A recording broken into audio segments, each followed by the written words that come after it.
Okay, so in Manatee County, we have this commissioner in District 4 running for re-election. His name is Mike Ron. So Mike Ron has so many friends, he had to do what all groups of friends do, and that's set up a political action committee 400 miles away. So he lives in Sarasota. His political action committee is listed at 120 South Monroe Street in Tallahassee. Okay, whatever. That's kind of weird, but whatever. So, what does he need to do? He needs a treasurer to guard all his money. So, he finds this guy named David Ramba. Now, David Ramba is a lawyer and he's a lobbyist for a bunch of things. He's got a little lobbying group up there, the Ramba Group. So, and that was in March of 2025. So, a little over a year ago.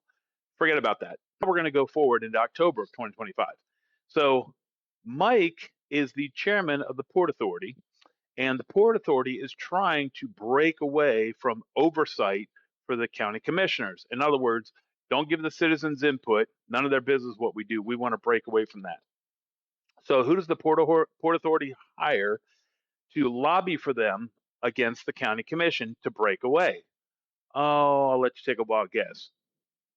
Yeah, David Ramba. So David Ramba, who guards the war chest of Micron, travels all the way down here and is petitioning our county commission to have the port break away from oversight of the county.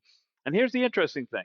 When Micron introduced this guy, not once did he say, "Oh, by the way, he's one of the many friends of Micron and he guards my money up in Tallahassee."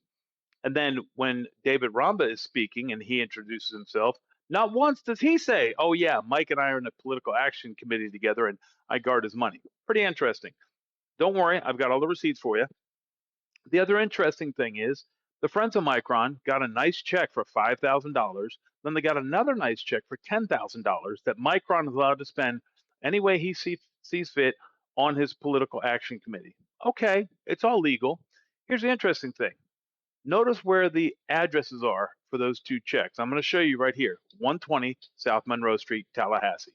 So it looks like a money laundering slush fund, but it's all legal. Don't worry.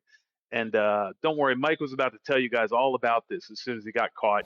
Is to bring David Ramba up of Ramba Consulting, who is our state lobbyist, and he'll walk us through the process and the pros and cons of becoming a independent special district within the state of Florida.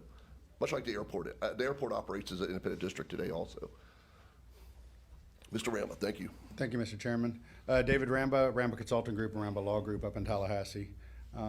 As a side note, I also am the executive director of the Florida Association of Special Districts. So for 30 years, I have been working with both dependent and independent districts throughout the state.